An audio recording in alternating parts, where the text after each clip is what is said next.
off to Qijin Island, I think. Honestly, only 50% sure where this boat's going to go, but we're going to try. I don't know which way is the front. I don't do good on boats, so there's that.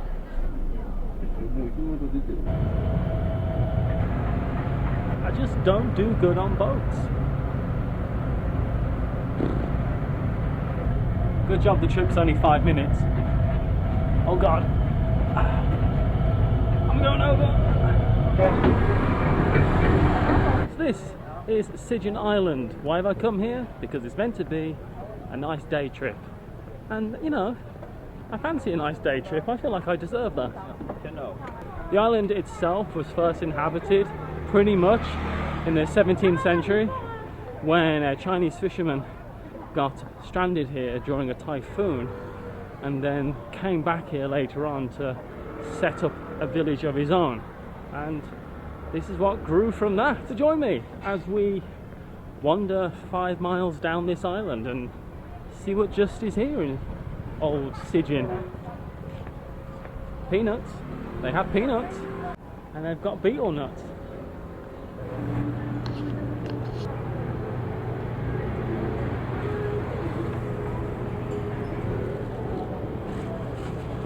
Thank you.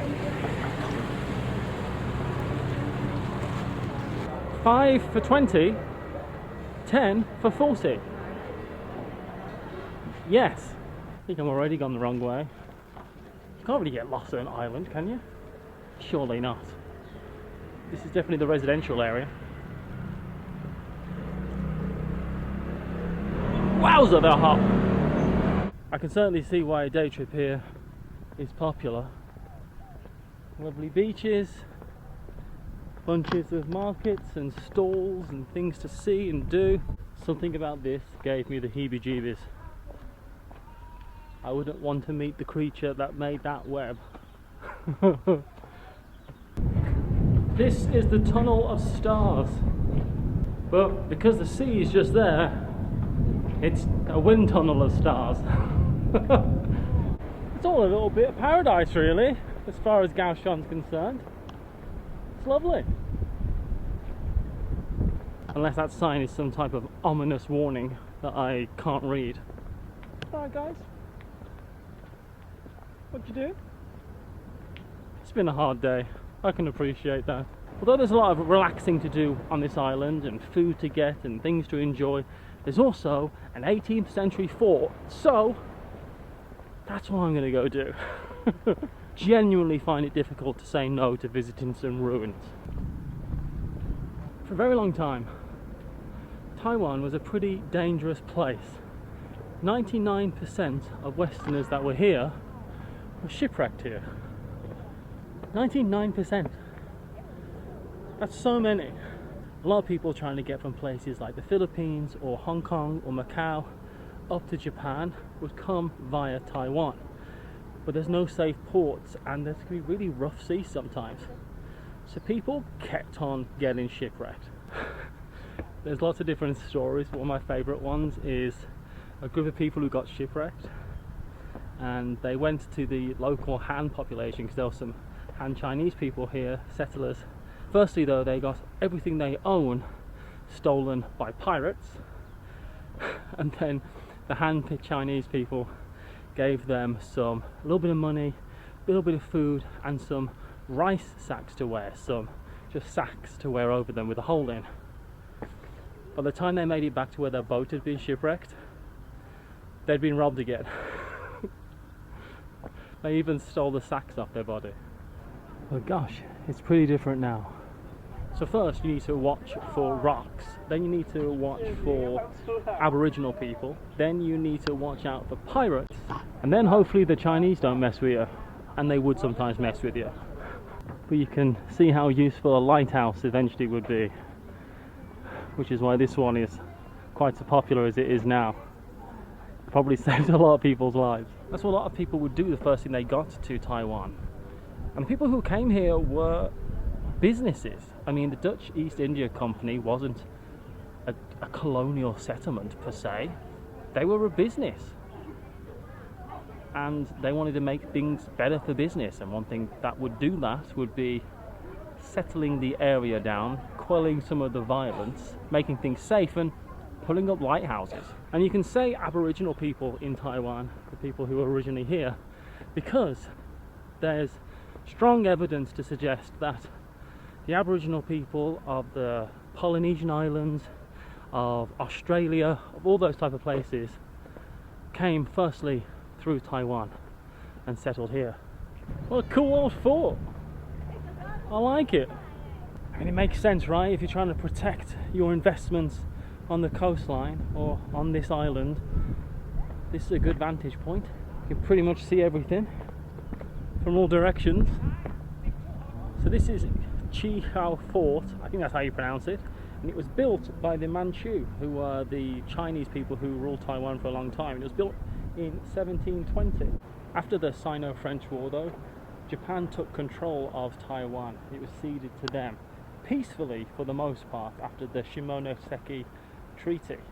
But people commanding this particular fort didn't like that idea and they decided to fight on. What followed was a brief battle. All the foreigners evacuated on boats and the fort fired out onto the Japanese ships. Japanese ships fired on the fort, and in total about 4 Chinese soldiers died. Japanese took no casualties and eventually took the fort itself. It's cool, it kind of looks like a big ziggurat, like the inside of it, you know? Secret tunnel! I think it's the first time I've actually been to a hot country for Yes Land, and I've realised a lot of it is just going to be video of me sweating. If I was living in Taiwan, I could definitely see the appeal of moving to Qijin Island. Laid back, calm,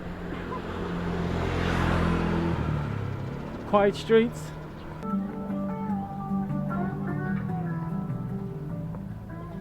You have to wonder how so many shops selling exactly the same thing can make any money. Maybe they're all owned by the same person, you know? I've seen a lot of these outside of temples, large temple. I didn't know what they were until it was tomb sweeping day a couple days ago. And turns out they're crematoriums. Not so often used anymore to actually cremate remains, but certainly used to burn money and offerings on tomb sweeping day. I always thought they just looked nice, little pagoda-like buildings on the outside of temples, but now I know. I'm a big fan that you can get Yakult flavoured things, and these are buy one get one free, so I got 2. That might be too much. Gosh, that's good. The only problem with delicious Yakult flavoured stuff is that it translates to bacteria flavour, which doesn't sound as appetizing. I've been walking back up the main stretch in the middle of the island. On the side is kind of where tourists are, and up here through the middle certainly feels to be where people actually live, you know? The people who actually call this island home, the actual town that is Qijin Island, which now turns into Old Street. Which feels like, even if your town's not very old, every Taiwanese town needs an old street. Feels like it essentially turns into a night market just during the day, with a bit more of a seaside vibe, you know? A few more seashells and knickknacks.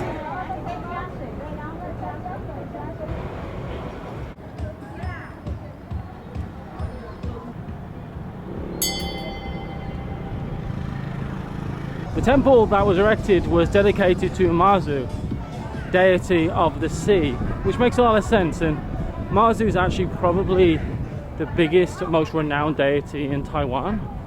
And the reason for that, I think, is because it's an island nation, and having the sea on your side is probably a good idea.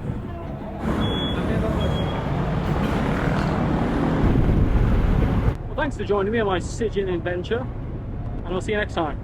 Till then, onwards and upwards.